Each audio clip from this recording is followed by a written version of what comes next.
frequently at the camera brought along to record their odyssey. The remarkable photographs on the following pages, taken by the explorers themselves, were published in Wallace's book describing the expedition. The photographs on page 96 were taken by Miss Hubbard's companions on her expedition.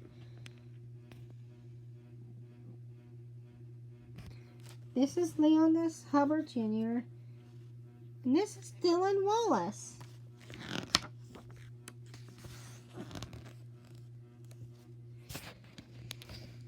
The major fallacy in Hubbard's plan stemmed from this 1896 map left by the surveyor A.P. Lowe. The plan included traversing a northwest river, but there was no such river in this area. The map on the right traces the actual route of the expedition from its start, lower right, through many wrong turns to an agonizingly close approach, upper left, to the original goal. Lake Michimamu, Hubbard, Wallace, and Elson returned along the same route, Hubbard collapsing on the way back. Elson went on a rescue party that saved Wallace. But Hubbard died at the spot indicated right on the map. It's the Grand River. There's the trail. And this is where Hubbard died, and where the rescuers found Wallace.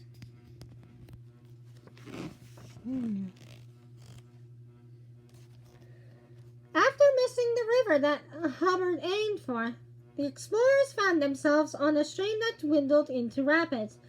They were forced to push their canoe through them and sometimes portage around steep waterfalls. Kit for a Labrador trek. The equipment and provisions taken by three-man Hubbard expedition in their 18-foot canoe. Waterproof silk tent, blankets, tarpaulins, sets of spare clothes, 45 to 70 Winchester rifles, 22 pistols, ammunition, camera and film, sextant and artificial horizon, compasses, cooking utensils, 120 pounds of flour, 25 pounds of bacon, 13 pounds of lard, 30 pounds of pea meal, 8 pounds of hard trick biscuit, 10 pounds of milk powder, 10 pounds of rice, 8 pounds of dry apples dried by Hubbard's mother, 2 pounds of salt, 30 pounds of sugar, 5 pounds of coffee, and 10 pounds of tea. And that's the list.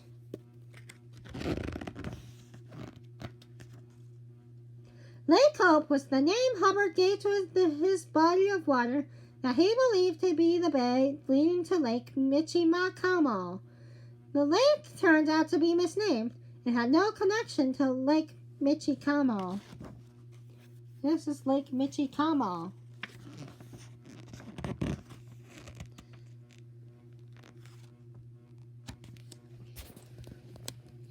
A high point of the expedition was the day Hubbard added to their meager surprise by shooting a caribou. Elson stripped it of everything but the antlers, which he, Wright, and Wallace held up for Hubbard's camera. Backpacking the gear and provisions over the long portages was heavy work for the three men. At first, Wallace had trouble lifting 75 pounds, but later he was found to be able to haul up to 100 pounds above. That's kind of heavy for a man like him. And they're taking the moose.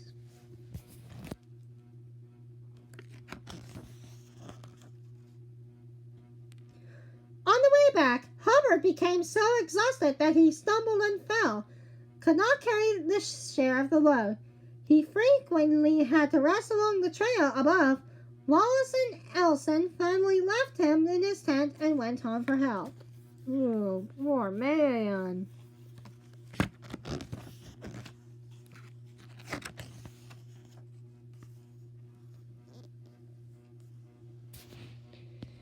The rescue party, 4 men found by Elson just before he collapsed, were local trappers left to right.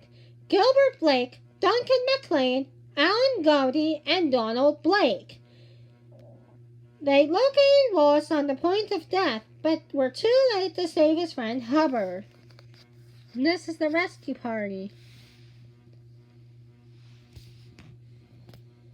In early spring, a dog team hauling Hubbard's coffin to the nearest port for shipment home paused for a rest along the snow-covered route. Walls took Hubbard's body back to New York on the Newfoundland steamer Sylvia. See?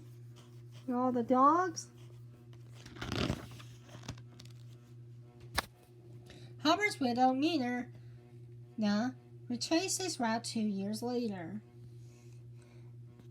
That scalpy woman crowded curiously around their visitor. On Goggle Bay, far north of the point where her husband had to return back, his widow made a ceremonious landing.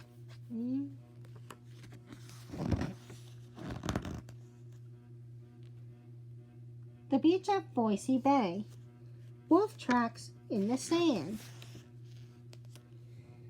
Sea beach sandwort. Mountain cranberry. White-crowned sparrow. The bay from the top of the moraine.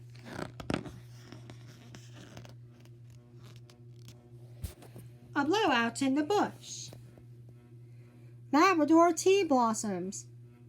I hope you can make tea from those. Flood moss growing in caribou moss. A moss-carpeted forest trail. Tamaracks on the river bank. Swamp laurel. Mountain heath.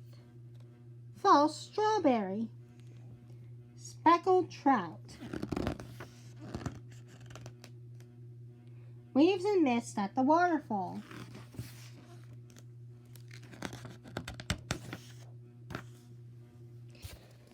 A snowy owl, well camouflaged for its predatory raid, watches from a winter branch for another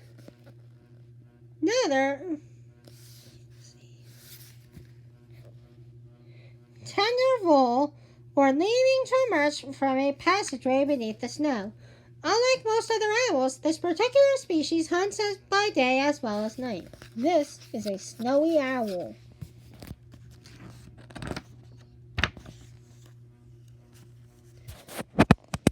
The scourge of Labrador's summer, but protector of the countryside as a wilderness, is the black fly above, which infests Labrador throughout the short, warm season and makes the region